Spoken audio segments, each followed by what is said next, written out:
부정선거 바로잡고 자유 대한민국 다시 살리겠습니다. 첫째, 부정선거 세력과 싸워왔던 이곳 황교안 비전 캠프에서 시작하겠습니다. 존경하는 국민 여러분, 이곳은 제가 긴 세월 동안 부정선거 척결을 외치면서 이를 막아낼 실효성 있는 대책을 마련하던 그런 공간입니다.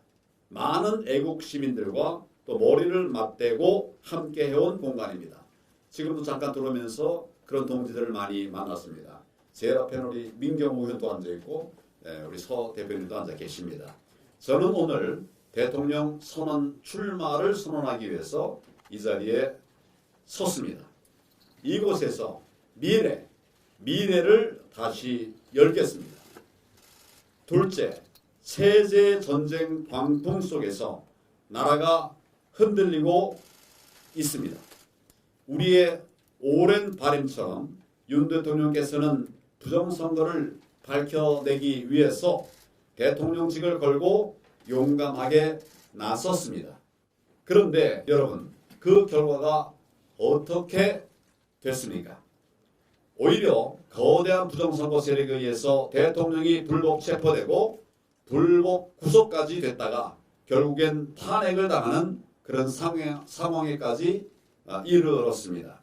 지금 대한민국의 상황이 그 정도입니다. 이미 대한민국의 법치는 다 무너졌습니다. 부정선거의 온상인 선관위는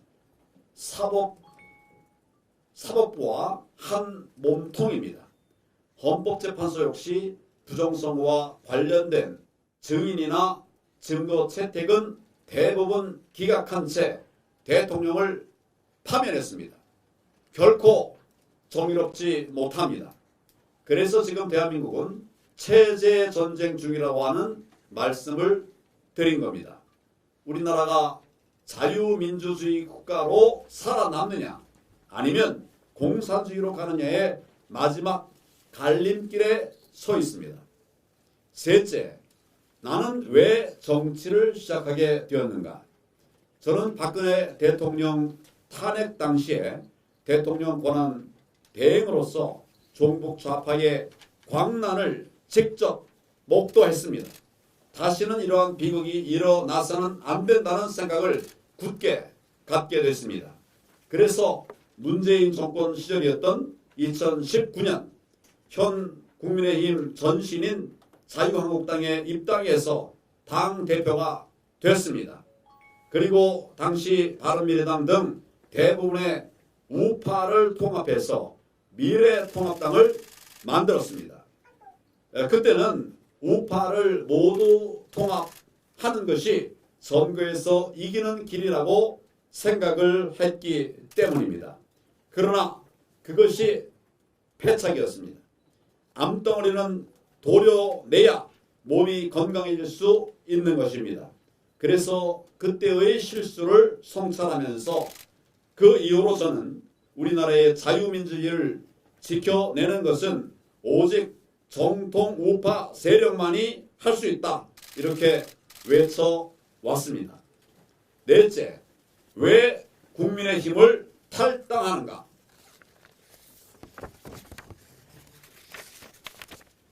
여러분,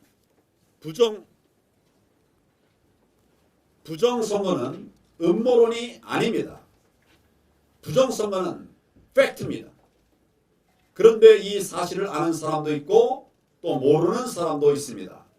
중요한 것은 이 사실을 아는 사람만이 나라를 지킬 수 있고 나라를 살릴 수 있다는 것입니다. 저는 지난 5년 동안 끊임없이 부정선거 척결을 외쳐왔습니다. 그러나 제가 속한 국민의힘 당에서는 이를 외면해 왔습니다. 오히려 저를 음모론자로 몰아갔습니다. 저는 국민의힘이 당내 경선을 중앙선관위에 위탁했을 뿐만 아니라 국민의힘 당 안에서도 부정선거에 연루된 사람들이 있다는 사실을 알게 됐습니다. 참으로 가슴이 아팠고 또 답답하기도 했습니다. 지금까지도 그렇습니다. 바뀐 게 없습니다. 이래서는 안 됩니다. 그래서 저는 결심했습니다. 오늘 국민의힘을 탈당합니다. 제가 탈당을 하는 이유는 이 당에서는 국민의 분노를 담아낼 수가 없기 때문입니다. 이길 수도 없기 때문입니다. 부정선거를 바로잡기 위해 결코 싸울 수가 없기 때문에 저는 탈당합니다. 이제 새로운 길을 가겠습니다. 나라 살리기 위해서 국민과 함께 싸울 수가 없기 때문에 갑니다. 이제 새로운 길을 가야 합니다. 나라 살리기 위해 국민과 함께 하는 승리의 길을 가겠습니다. 저는 무소속으로 출마합니다.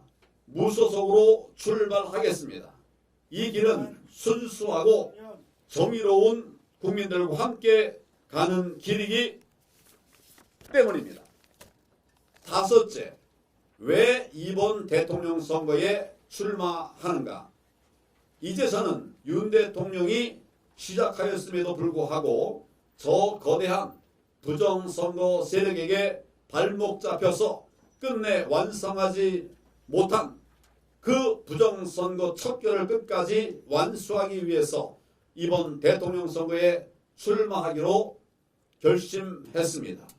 그래서 제가 부정선거 척결을 외쳤던 곳, 그리고 이 일을 위해서 부정선거의 증거를 찾아내고 또 치열을 하게 토론하고 대책을 세우기 위해서 밤낮 없이 많은 분들이 함께했던 이곳 황교안 비전 캠프에서 대통령 출마 선언을 하는 것입니다.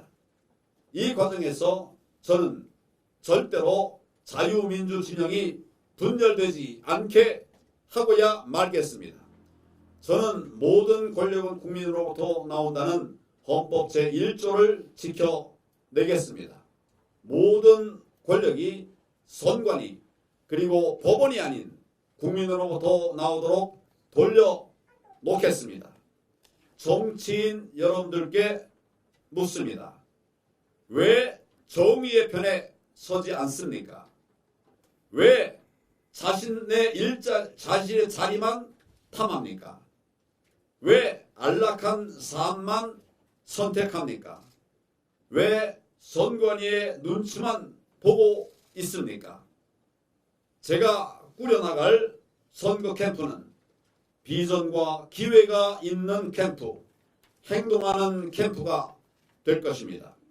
또한 불의한거하며 종북 좌파와 반국가 세력과 싸우면서 자유 대한민국을 다시 살려서 초일류 정상국가로 세워가는 그런 버팀목이 될 것입니다.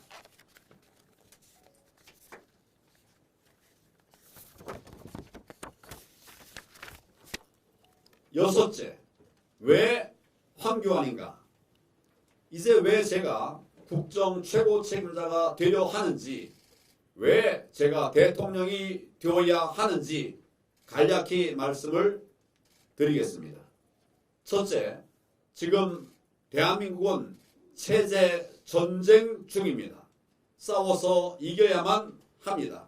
다시 세워내야만 합니다. 그래서 제가 나서겠습니다.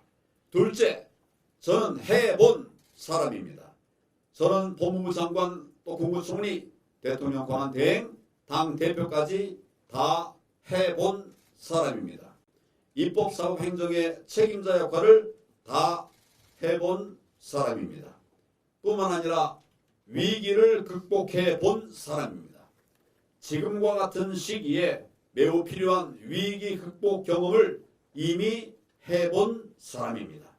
오목했던 박근혜 대통령 탄핵 시절 대통령 권한 대행으로서 국가 위기 상황을 관리하면서 흔들리던 대한민국을 지켜냈던 경험이 있는 사람입니다.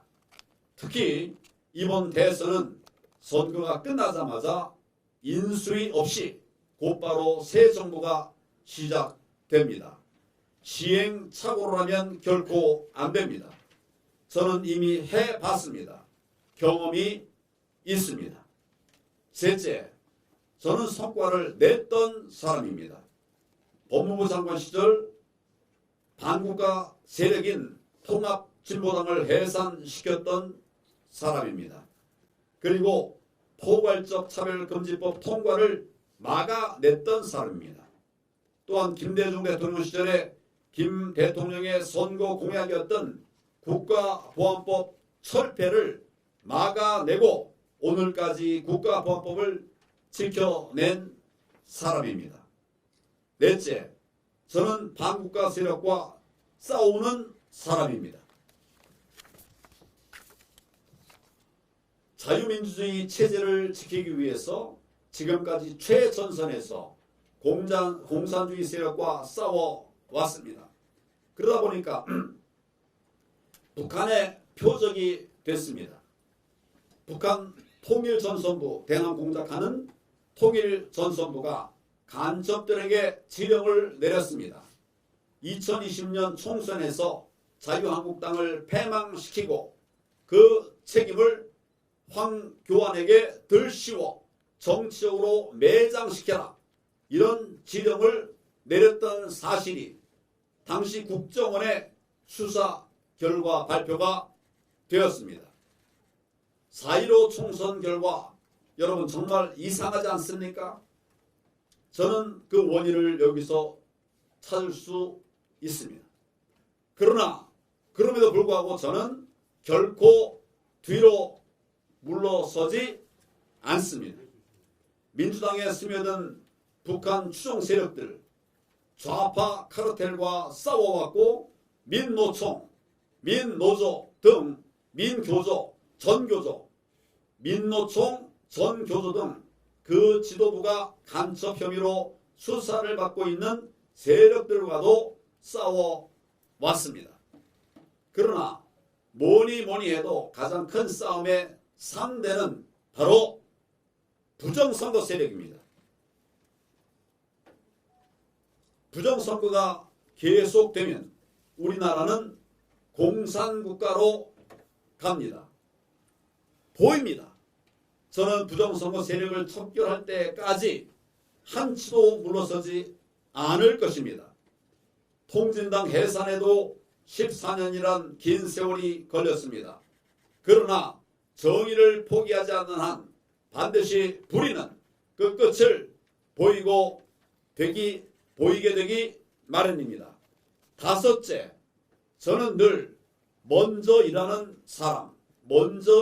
사람이었습니다. 저는 청년과 소외 계층에 대한 관심이 많았습니다.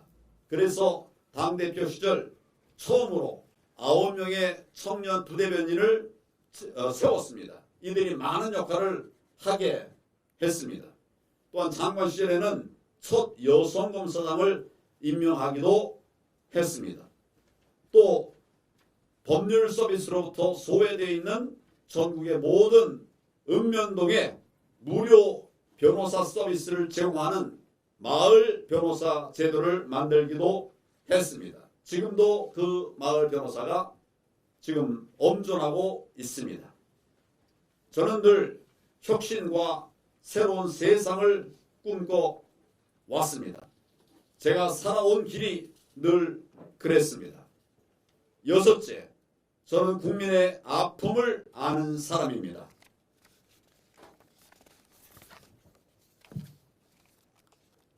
황해도 피난민이셨던 우리 부모님이 고물상을 하시면서, 피난 와서 고물상을 하시면서 어렵게 저와 6남매를 키우셨습니다. 저는 그 막내입니다.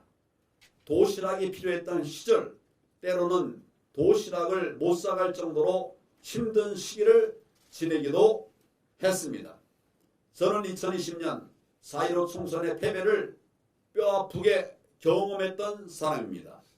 패배와 실패를 통해서도 많은 것을 배울 수 있었음에 감사를 드립니다. 그래서 저는 실패도 스펙이라고까지 생각하고 있습니다. 어제는 서울지법 사건으로 인해서 구치소에 있는 청년 애국자 분들을 접견하고 왔습니다. 한 명 한 명 늘어나서 지금 90명 넘게 되어버렸습니다. 이분들을 체계만 하기 때문에 갔습니다. 근데 이분들에 가서 이야기를 들었습니다. 고충을 들었습니다.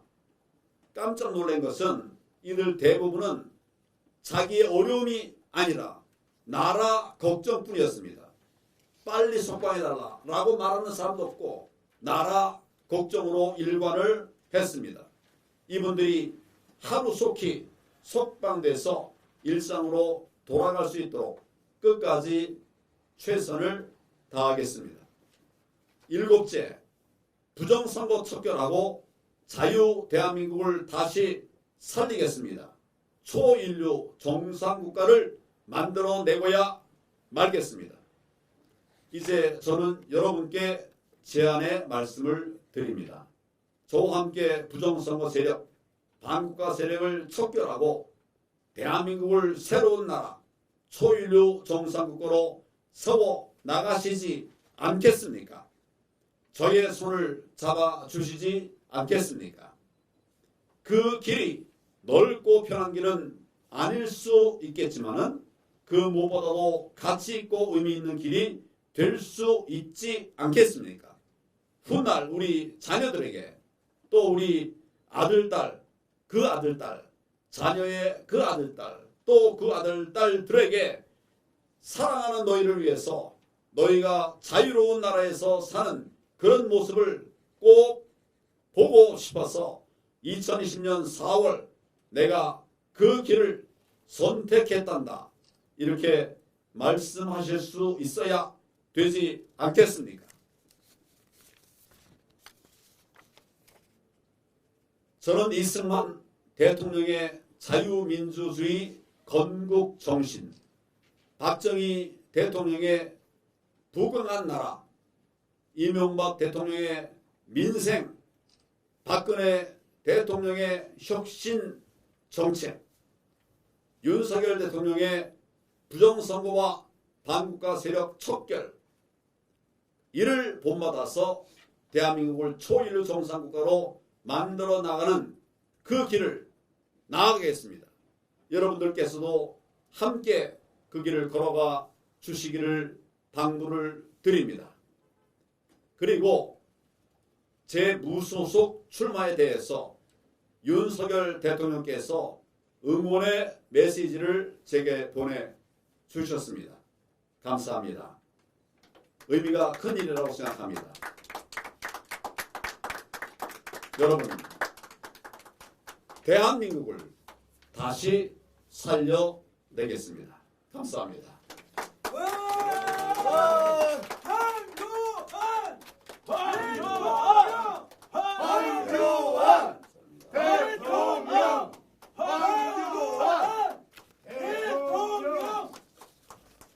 감사합니다.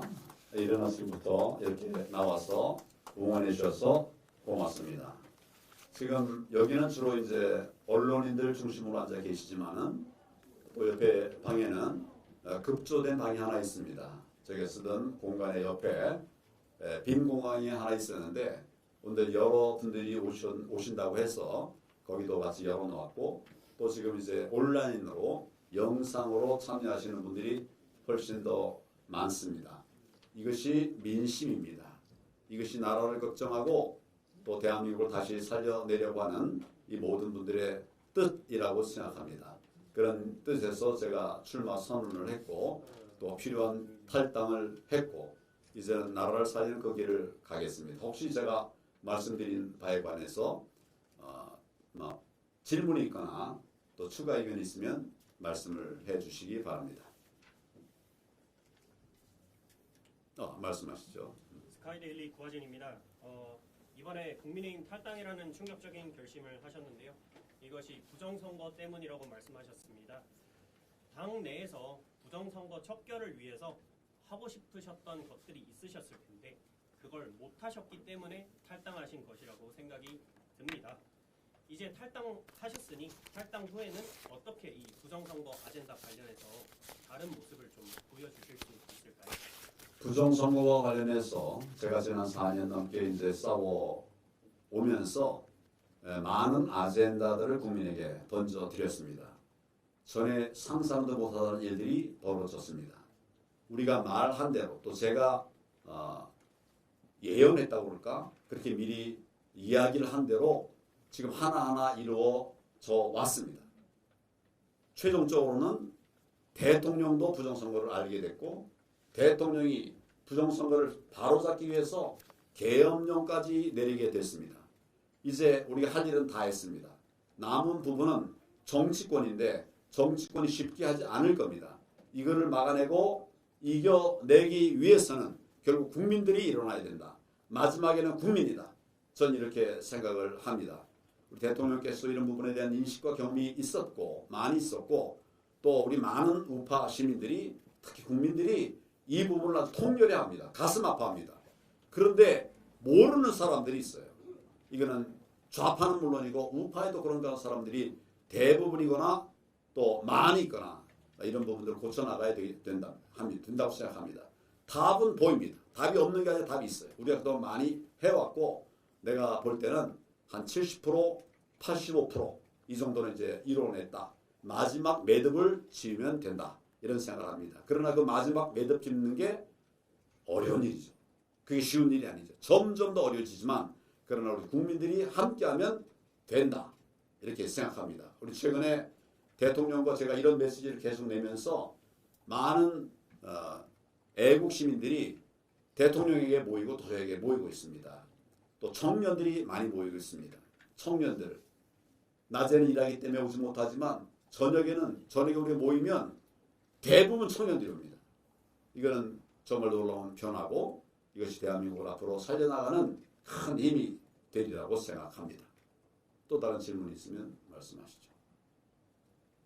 네, 말씀. 이철희 기자입니다. 혹시 윤 대통령께서 응원의 메시지 많이 보내주셨다고 하는데 구체적으로 어떤 내용인지. 긴 얘기 아닙니다. 짧은 얘기인데 응원한다고 제가 하는 것을 응원한다고 이렇게 거듭 말씀하고 계세요.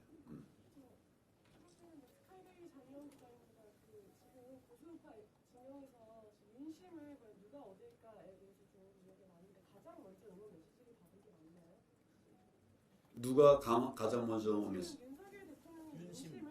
예. 누가 먼저 받았는지 모르겠어요. 그러나 어제 오늘 대통령께서 그런 메시지를 주셨기 때문에 여러분들이 전달을 해드리는 겁니다. 그건 대통령에게 물어보셔야죠. 저는 저에게 응원한다. 뭐 이런 말씀을 했고 결국 그것이 의미하는 바가 있다고 생각합니다. 공식적인 지지 선언이라고 봐도 되나요? 제가 있는 그대로 말씀드렸습니다. 여기에 평가를 하는 것은 제 몫은 아닙니다. 우리 국민들의 몫이라고 생각합니다.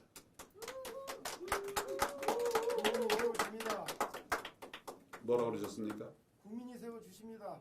예. 국민의 표도 독출이라는데 그럼 어떻게 해요? 국민들이 다 함께해서 나서야 되는 거 아닌가요? 맞습니다. 네. 우리 도둑질하는 자들 그거 가만 놔둬서는 안 되잖아요. 맞습니다. 네. 저도 그래서 지리산에서 올라왔습니다. 새벽에. 감사합니다. 지리산에서까지 모이니 우리가 어떻게 질 수가 있겠습니까? 맞습니다. 대구에서도 오시고 대전에서도 왔습니다. 인천, 대전 다 모였어요. 근데 아마 여기는 아마 기자들 중심으로 이렇게 하느라고 저 옆에 빼 있는데 제가 누가 있는지는 잘 모르겠습니다만은 이게 저는 민심이고 또 이게 국민의 마음이다 이런 생각을 계속 하고 있습니다. 그렇어요.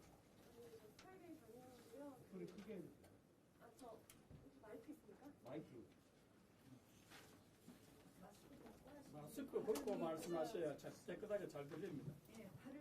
예, 저 스카이데일리 장혜영 기자입니다. 최근에 트럼프 대통령이 최측근인 고든창과 한국에서 처음으로 온라인 연례 회담을 한번 하셨었는데 가정에 기반한 질문입니다만 만약에 당선이 될 경우에 트럼프 미국 대통령과 어떤 행보를 보이시면서 좀 외교 안보 부분에 있어서 대북 정책을 좀 전개해 주실지 머릿속에 청사진이 또 그려지고 있는 게 있는지 좀 간략하게 소개해 주셨으면 감사하겠습니다. 먼저 고든창하고 1시간 정도의 인터뷰를 했어요. 뭐 뒤에 일정이 있어서 좀 줄여서 하겠다고 이렇게 얘기를 했는데 실제로는 이제 안 가고 못 가고 저하고 이제 계속 얘기하다 보니까 1시간이 넘게 이렇게 얘기를 했는데 지금 고든창이 얘기하는 걸 보면 대한민국의 정치 상황, 부정선거 상황에 대해서 너무 소상하게 알고 있습니다. 뭐 누구에게도 못지않게 소상하게 알고 있더라고요. 저 깜짝 놀랐습니다. 이것이 뭐 또 미국의 또 다른 힘이구나 이런 생각을 했습니다. 저는 트럼프 대통령과 이미 소통을 해본 사람입니다. 지금 이제 내가 물러나고 트럼프 대통령이 당선됐다가 실패했다가 다시 일어난 뒤 그때는 제가 통화를 하지는 못했습니다만은 대통령 권한 대행 시절에 3차례 통화하면서 트럼프의 그때의 생각을 들었습니다. 대한민국 정말 사랑합니다. 사랑한다는 말을 거듭거듭 얘기했어요. 100%, 100%, 100%라는 얘기를 계속 했습니다. 그리고 우리나라와 함께 하겠다. 또 저한테 함께 하겠다. 그때는 제가 좀 의아한 질문도 받았어요. 우리 권한 대행께서는 다음에 대선에 출마할 거냐? 출마할 수가 없다. 그렇게 얘기를 하기도 했어요. 그런 정도의 대화를 했던 분인데 기회가 되면 트럼프 대통령과의 만남도 한번 시도해 보도록 그렇게 하겠습니다.